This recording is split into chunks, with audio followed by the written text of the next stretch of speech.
அந்த மத்திய அரசு திட்டம் எதுவாக இருந்தாலுமே மாநில அரசு எதுவுமே செய்யறது.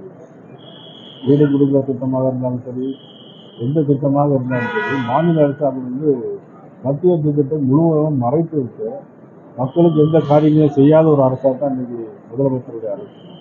விஜய் பேசி என்ன சொல்லியிருக்காருன்னா, வீடு 2026 பெட்டி பெட்டியே கொட்டுவாங்க அப்படிங்கிற விமர்சனம் வச்சிருக்காரு.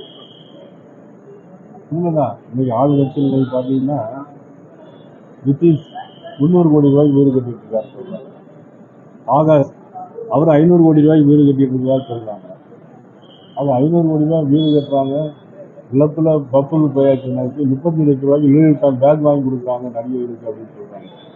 இன்னைக்கு பணம் அந்த அளவுக்கு எக்ஸஸா இன்னைக்கு திமுகவினர் தான் இருந்துச்சு. அதனால அதுக்கு விஜய் சொல்றது உண்மைதான்.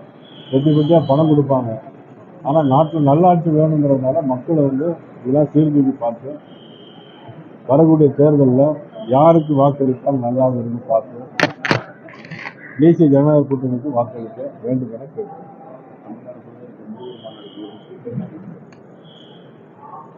ஜூன் 22 மதுரையில் ஜூன் 22 மதுரையில் முருகப்பக்தருடைய மாநாடு நடைபெறும். ஆக அந்த மாநாட்டில் உத்தரப்பிரதேச மாநில முதலமைச்சர் யோகி ஆதித்யநாத் அவர்கள், ஆந்திர துணை முதலமைச்சர் பவன் கல்யாண் அவர்களும் அதில் கலந்து கொள்கிறார்கள். அனைவரும் அதில் கலந்து கொண்டு சிறப்பிக்க வேண்டும் என்று அன்போடு நான் பேசுகிறேன்.